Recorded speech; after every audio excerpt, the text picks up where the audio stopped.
Start होता है और वैक्सीन से एक पर्सन कहता है, आप ऐसी एक्टिंग क्यों कर रहे हैं सीनियर? गाइस अभी तक हमें इस पर्सन का नेम नहीं पता चला है, तो अभी हम इसे जूनियर ही कहकर बुलाएंगे। तो अब हम अपनी कहानी पे वापस आते हैं। जूनियर कहता है, क्या आप चाहते हैं कि मैं आपका फ़ोन चार्ज करूं? वैक्सीन कुछ ना कहकर अपने फ़ोन को देखते हुए सोचता है, मेरा नंबर पॉलिटिकल रिपोर्टर के बीच बड़ी तेज़ी से फैला है। कुछ साल पहले जब किसी ने अपनी नौकरी छोड़ दी, उन्होंने मेरा नंबर लीक कर दिया। तब से मुझे तरह-तरह के प्रैंक कॉल आ रहे हैं, यहाँ तक कि धमकी भरे भी। लेकिन उनमें से किसी ने भी पहले मेरी वाइफ़ के बारे में कुछ नहीं कहा। तभी फ़ोन रिंग होता है। वैक्सीन कॉल उठाते हुए कहता है, यस चीफ, आज इंटरप्रेटर हांगेजू का शेड्यूल क्या है? उनकी माँ से मुलाकात। हाँ, मैं समझ गया। हम जूनियर को देखते हैं, वो अपने मन में सोच रहा होता है, अगर आज चीज़ें गलत हो गई तो मुझे डांटा जाएगा। बेक्सुन कहता है, मॉम यस दिस इज स्यून, आज आप मदर इन लॉ से किस समय अलग हुई? ये कहते कहते अपने पास्ट के बारे में सोच रहा होता है, जिसमें वो दोनों किड होते हैं। वो पास्ट से बाहर आता है और आगे कहता है, और हेजू? मॉम कहती हैं, वह अभी भी मदर इन लॉ के साथ थी। बेक्सुन कहता है, नहीं कुछ नहीं, गुड बाय, जब तक वो सुरक्षित है यही बात मायने रखती है। बेक्सुन जूनियर को नंबर बताता है। जूनियर घबराते हुए पूछता है, हाँ क्या? बेक्सुन आगे कहता है, इस नंबर को ट्रैक करो, यह एक टिपिकल वॉइस है, फेंसिंग केस जैसी। क्या तुमने इसे याद कर लिया? इस पर जूनियर कहता है, अच्छा वह फिर वो फायर की स्पीड से काम करते हुए कहता है, यस यस। वो नंबर रिपीट करता है। तभी फ़ोन रिंग होता है। जूनियर फ़ोन उठाकर कहता है, यस मैं जल्द ही वहाँ आऊँगा। फिर वो बेक्सिन से कहता है, सीनियर ऑर्गन गवर्नमेंट ने अभी हॉटलाइन पर कॉल किया, वह चाहते हैं आप तुरंत आएँ। बेक्सिन कहता है, उनसे कहो मैं अभी आ रहा हूँ। वो कहता है, यस सर। बेक्सिन उठ के जा रहा होता है, तभी उसका फ़ोन रिंग होता है। वो देखता है तो वो नंबर किडनैपर का होता है। फिर सीन चेंज होता है और हम किडनैपर को देखते हैं। वो चिल्लाते हुए कहता है, अरे कॉल उठाओ, तुम जवाब क्यों नहीं दे रहे हो? मुझे फिर से इग्नोर कर रहे हो? मुझे इग्नोर करना इसी के साथ सीट पर पैर मारता है। ओह बहुत ऊंचा और शक्तिशाली होने का घमंड है ना? हम हेजू को देखते हैं, वो घबराई हुई होती है। वो लोकेशन देखते हुए सोचती है, एक इस स्थिति में लेक की ओर ले जाने का एक ही कारण है। वो यह सोच रही होती है। तभी किडनैपर आगे आते हुए कहता है, मैं शांति से पूछता हूँ तो तुम सुनती नहीं हो ना? फिर वो सीट के नीचे से कुछ निकालते हुए कहता है, तुम बस इंतज़ार करो। फिर वो चाकू निकालते हुए हंसते हुए कहता है, ढूंढ लिया मैंने तुम्हें, ढूंढ लिया। हेजू सोचती है, मेरी कार में ऐसा कुछ क्यों था? फिर किडनैपर चाकू से वार करते हुए कहता है, तुम जवाब क्यों नहीं दे रही हो? You little. सीन चेंज होता है और हम देखते हैं किडनैपर ने चाकू हेजू को नहीं, पीछे सीट पर मारा होता है।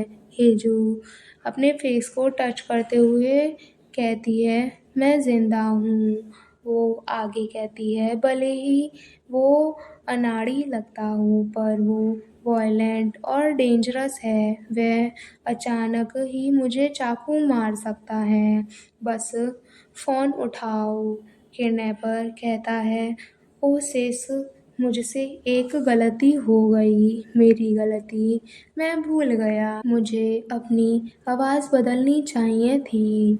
हेजू सोचती है, क्या वह सचमुच इतनी तेज़ी से बदल सकता है? किडनैपर आगे कहता है, लेकिन इस फ़ोन में कोई सिम नहीं है, मैंने इसे मॉडिफ़ाइड किया है, तो इसे खोजा नहीं जा सकता। वैसे भी यह एक बर्नर फ़ोन है, इसे ट्रैक नहीं किया जा सकता। मैंने इसमें बदलाव किया है ताकि यह केवल बेक्सिन कह सके। मैंने वॉइस मॉडिफ़िकेशन भी ऐड किया है। मैं कॉलर आईडी में भी बदलाव कर सकता हूँ। अगर मैं 10 मिनट के अंदर फ़ोन काट दूँ तो इसका पता नहीं लगाया जा सकता।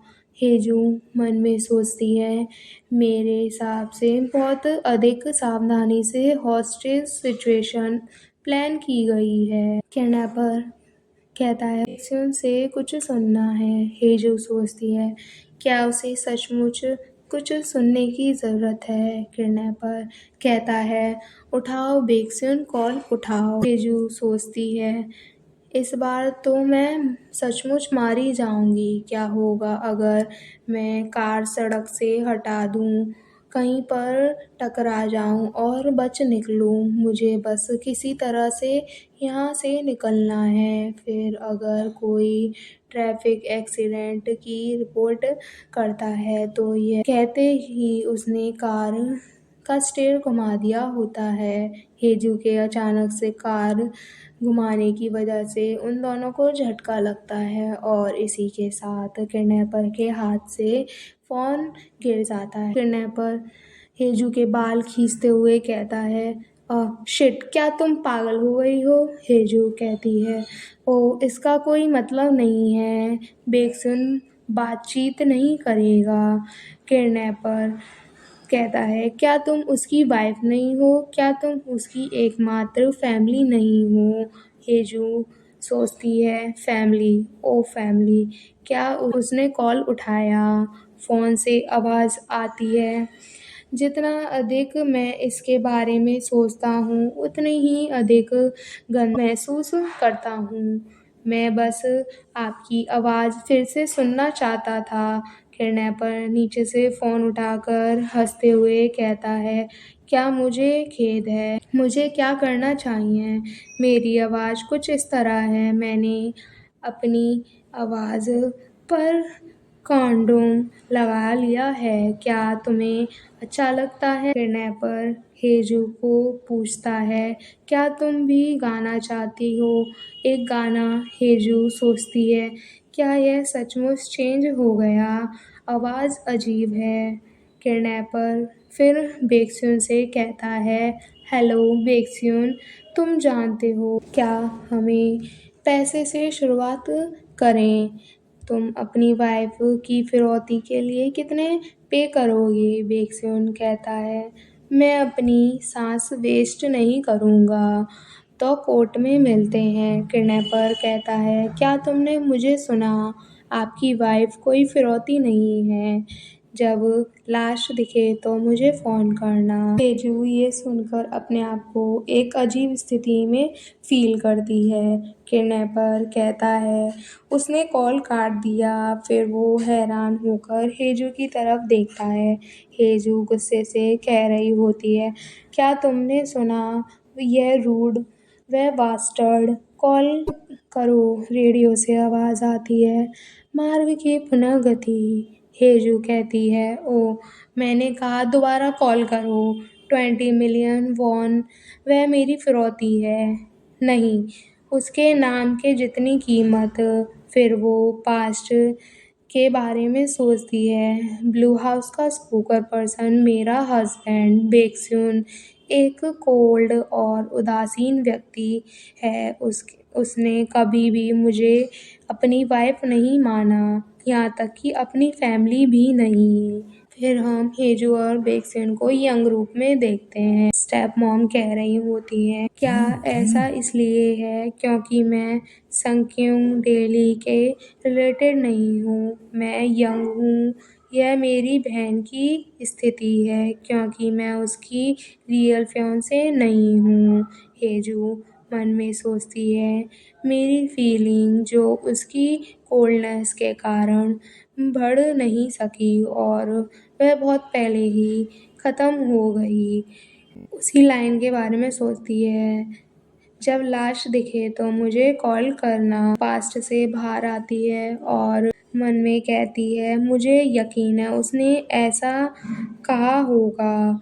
वो किडनैपर से कहती है मैं बेकसूर की कमज़ोरी नहीं हूँ, तुमने गलत बंधक को चुना है। किडनैपर ये सब हैरान होकर सुन रहा होता है। हेजू आगे कहती है तुम्हें उसकी रेपुटेशन को हॉस्टेज बनाना चाहिए था, मुझे नहीं। मुझे उस परफेक्ट फेस को बर्बाद करना चाहिए था। गाइस, यहाँ पर हेजू के कहने का मतलब है कि वो बेक्सिन की रेपुटेशन को गिरा दे जिससे वो किसी को अपना चेहरा ना दिखा सके। किडनैपर है तो फिर तुम उसे कैसे बर्बाद कर सकती हो? हेजू कहती है अगर ऐसा नहीं है तो फिर यार करो। यदि सत्ता की चाहत सचमुच वंशानुगत है फिर उसके फैमिली के बाकी लोगों की तरह बेक्सिन भी पावर का लोभी पर्सन है। वह गुप्त और लालची था और जरा भी गलती बर्दाश्त नहीं करता, खुद को पूरी तरह से मैनेज रखता था।